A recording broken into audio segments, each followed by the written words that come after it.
तो पंचायत चुनावों में बीजेपी की जीत की हम बात करें उससे पहले एक और बड़ी खबर आपको बताते हैं। बीजेपी की शानदार जीत के बाद सभी की नजरें अब 2022 के विधानसभा चुनावों पर टिक गई हैं। लेकिन समाजवादी पार्टी के अध्यक्ष अखिलेश यादव ने अपनी 5 सीटों पर जीत का ठीकरा योगी सरकार पर फोड़ा है।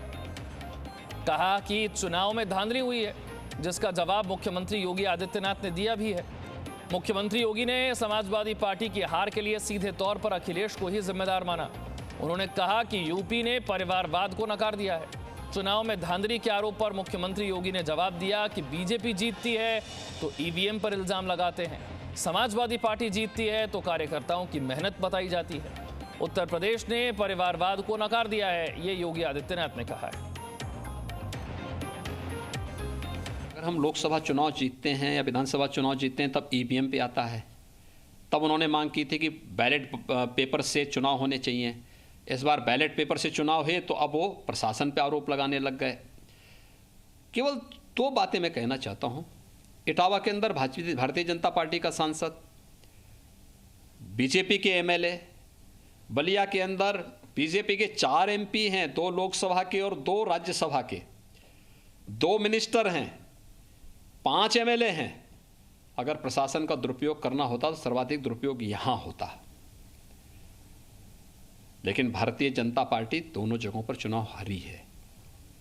वहां पर समाजवादी पार्टी के अध्यक्ष बने हैं। यानी भारतीय जनता पार्टी जीते तो कभी ईवीएम पर और कभी प्रशासन पर आरोप लगाना, और समाजवादी पार्टी जीते तो उनकी मेहनत हो गई। ये भी भारतीय जनता पार्टी के कार्यकर्ताओं की मेहनत है। जिला पंचायत चुनावों को विधानसभा के सेमीफाइनल के तौर पर देखा जाता है, लेकिन इससे पहले प्रदेश की राजनीति की जो तस्वीर खींची है उसके भी जरा मायने देख लेते हैं। क्योंकि नतीजों के बाद बीजेपी का जोश तो हाई है, लेकिन विपक्ष के लिए तो अब साख का सवाल है।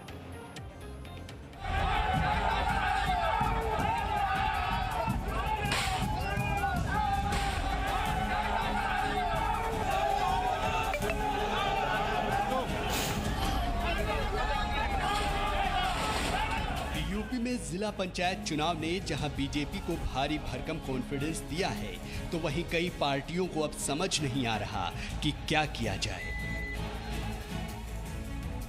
शनिवार को इन जिला पंचायत चुनाव के नतीजों के आने के बाद बीजेपी और समाजवादी पार्टी के कार्यकर्ता कई जगहों पर आमने सामने दिखाई दिए।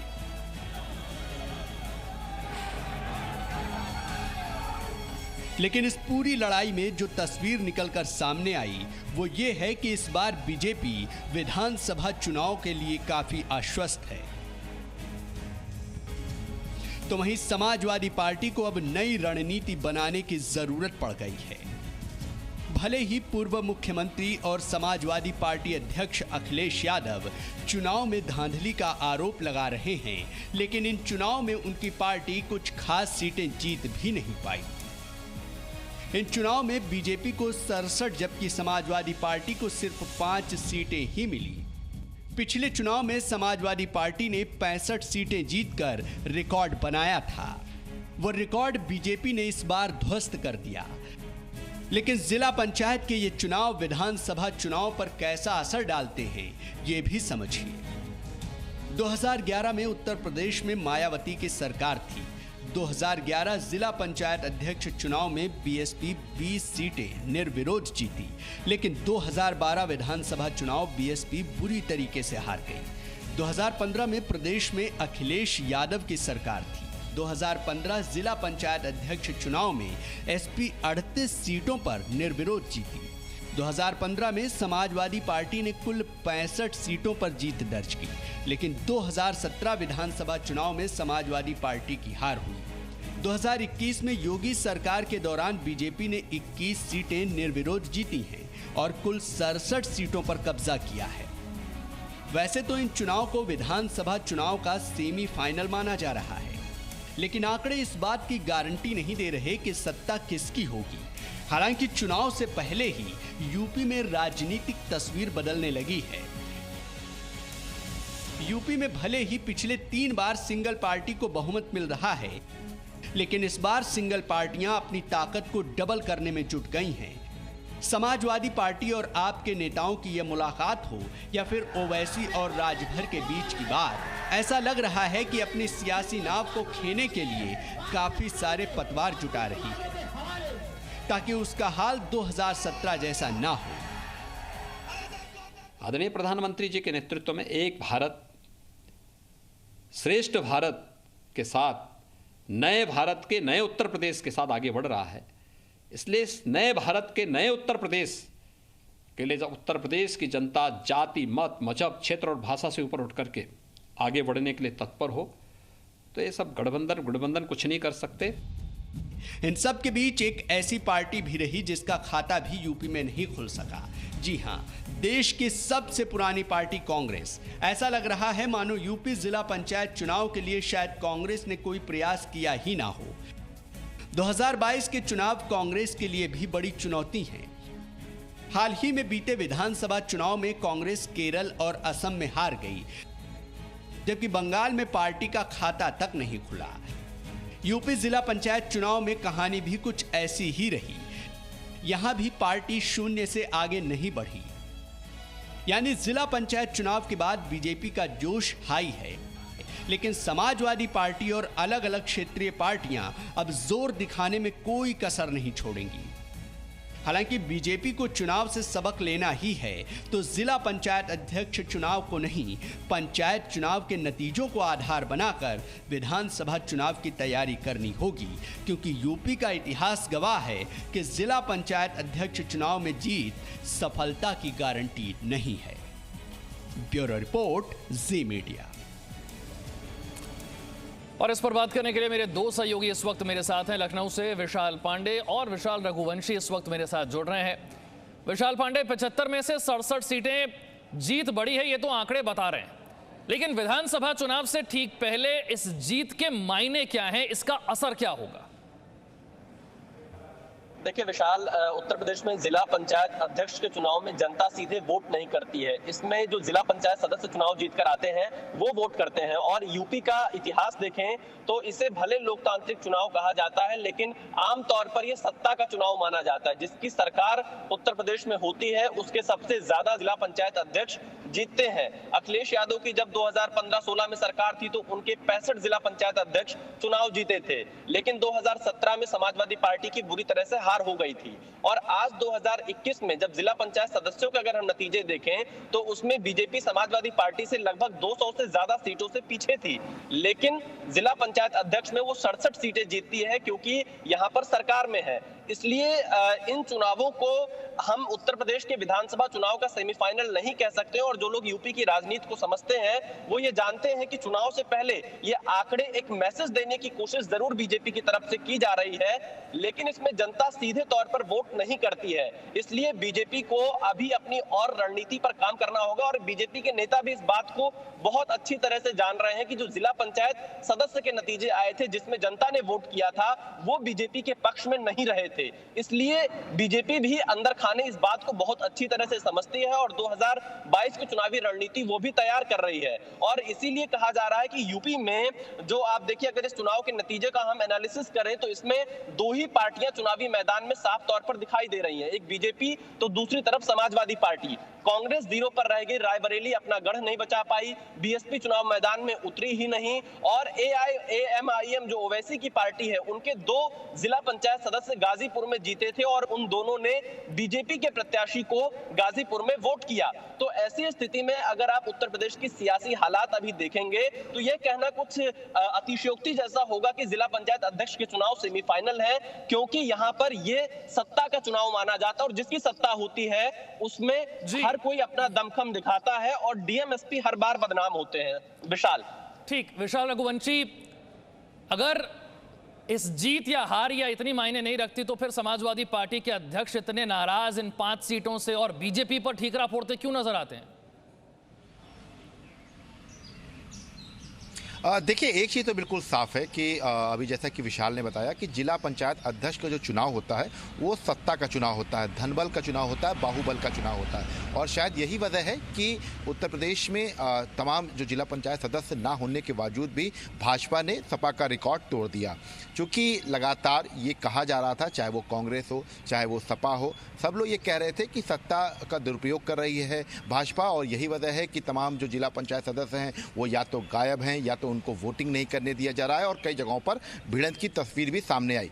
लेकिन ये कहना कि इससे फ़ायदा नहीं होगा भाजपा को, तो ये थोड़ा सा गलत होगा, क्योंकि भाजपा को कहीं ना कहीं से मनोवैज्ञानिक तरीके से एक बढ़त जो मिली है, खासतौर से जो पंचायत चुनाव के जो नतीजे आए थे, जो त्रिस्तरीय पंचायत चुनाव हुए थे उसमें जो नतीजे आए थे वो भाजपा का मनोबल डाउन कर रहे थे, क्योंकि ग्रामीण क्षेत्रों में भाजपा की क्या तैयारी है उसका आईना था वो। और भाजपा इस बात को लेकर फोकस करती है कि बूथ स्तर पर यूपी में तमाम जगहों पर भाजपा के जो कार्यकर्ता हैं वो मजबूत हो सकें और पार्टी को वहां से वोट दिलाएं, क्योंकि उत्तर प्रदेश में मेरा बूथ सबसे मजबूत अभियान भाजपा ने बहुत लंबे समय तक चलाया हुआ था। लेकिन जिस तरह से कोविड काल के दौरान सरकार को लेकर तमाम तरह की जो बदनामी सरकार को झेलनी पड़ी, भाजपा के तमाम कार्यों को लेकर जो तमाम तरह के सवाल खड़े हुए, उन सब चीज़ों को देखते हुए ये जो जिला पंचायत अध्यक्ष के जो चुनाव हैं जिनमें भाजपा को जीत हासिल हुई है, अब इसको भुनाने की कोशिश करेगी भाजपा, क्योंकि कांग्रेस कहीं साफ तौर पर नहीं दिखाई पड़ी।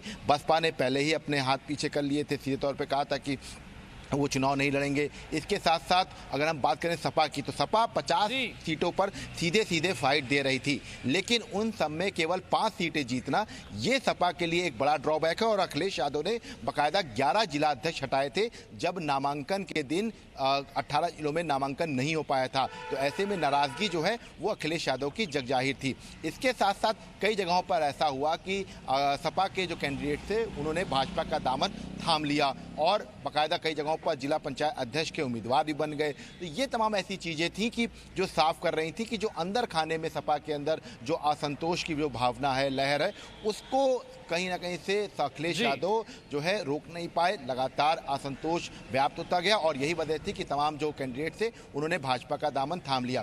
भाजपा इन सब मामलों में एक चीज़ उसके लिए अच्छी रही कि उसने जो नाराज होकर नेता चले गए थे या जो असंतुष्ट नेता थे उनको मना लिया और निर्दलीयों को भी अपने पाले में रखा। हालांकि जिला पंचायत अध्यक्ष का चुनाव बहुत अलग चुनाव होता है, उसको विधानसभा के चुनाव से नहीं जोड़ा जा सकता है, लेकिन एक चीज तो बिल्कुल साफ है कि एक जो बढ़त बनाई है इसका फायदा बिल्कुल, इस जो बढ़त बनाई है इस बढ़त का लाभ कितना मिलेगा विधानसभा चुनावों में वो देखना होगा। बहुत बहुत शुक्रिया आप दोनों का इस जानकारी के लिए। आगे बढ़ते हैं। युद्ध के मैदान में अक्सर लड़ाई से पहले हुंकार भरी जाती है और उत्तर प्रदेश में इस समय यही हो रहा है। विधानसभा चुनाव की तारीखों के ऐलान से पहले नेता एक दूसरे को ललकार रहे हैं। एआईएमआईएम के अध्यक्ष असदुद्दीन ओवैसी ने ऐलान किया है कि वो 2022 में योगी आदित्यनाथ को यूपी का मुख्यमंत्री नहीं बनने देंगे। तो योगी आदित्यनाथ ने कहा है कि बीजेपी के कार्यकर्ता ओवैसी की चुनौती को स्वीकार करते हैं। वहीं आने वाले चुनावों में आम आदमी पार्टी भी अपनी किस्मत आजमाने की कोशिश कर सकती है। ऐसे में अब सवाल यह है कि कहीं ओवैसी और आपकी कोशिशों का सबसे ज्यादा नुकसान मायावती और अखिलेश को तो नहीं होगा।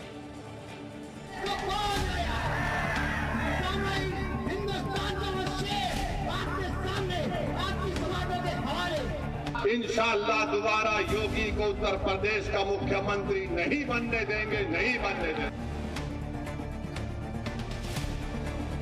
भारतीय जनता पार्टी का कार्यकर्ता उनके चैलेंज को स्वीकार करता है। आरंभ प्रचंड है और अब संग्राम भी भीषण होगा। उत्तर प्रदेश में विधानसभा की लड़ाई में ओवैसी ने हुंकार भरी है तो बीजेपी भी ललकार रही है। ओवैसी के निशाने पर सीधे योगी आदित्यनाथ हैं और चुनौती ये है कि 2022 में उत्तर प्रदेश में योगी मुख्यमंत्री नहीं बनेंगे। और योगी आदित्यनाथ ने दो टूक कह दिया है, आएगी तो बीजेपी ही। अगर हमारे हौसले बुलंद रहेंगे, मेहनत करेंगे तो सब कुछ होगा इंशाअल्लाह ताला। मगर हमारी कोशिश यही है कि दोबारा उत्तर प्रदेश में बीजेपी की सरकार ना बने। ओवैसी जी देश के बड़े नेता हैं और देश के अंदर प्रचार में जाते हैं, उनका अपना एक जनाधार है। अगर उन्होंने भारतीय जनता पार्टी को चैलेंज किया तो भारतीय जनता पार्टी का कार्यकर्ता उनके चैलेंज को स्वीकार करता है। भारतीय जनता पार्टी की सरकार बनेगी, कोई संदेह नहीं होना चाहिए।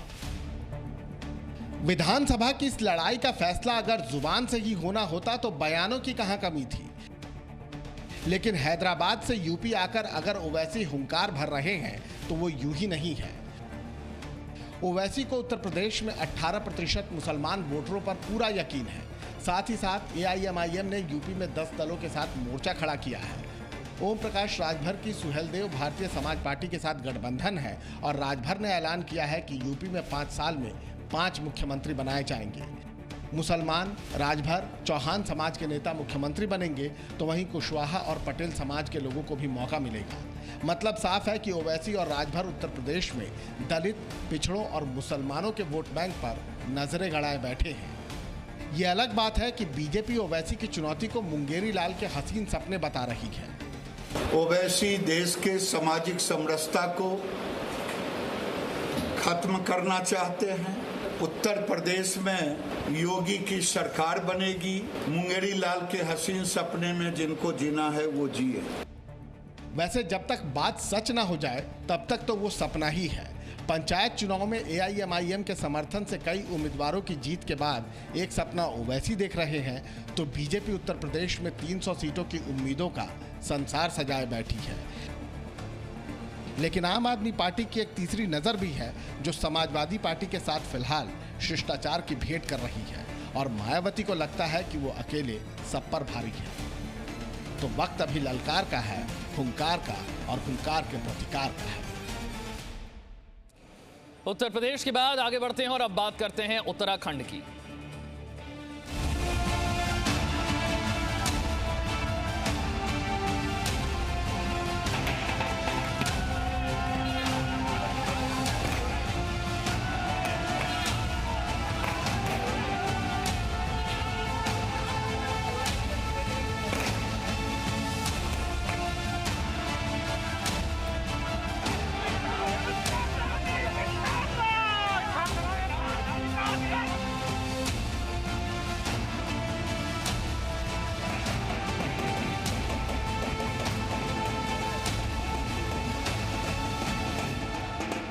Presenting B News app, available on Google Play and App Store. Download it now.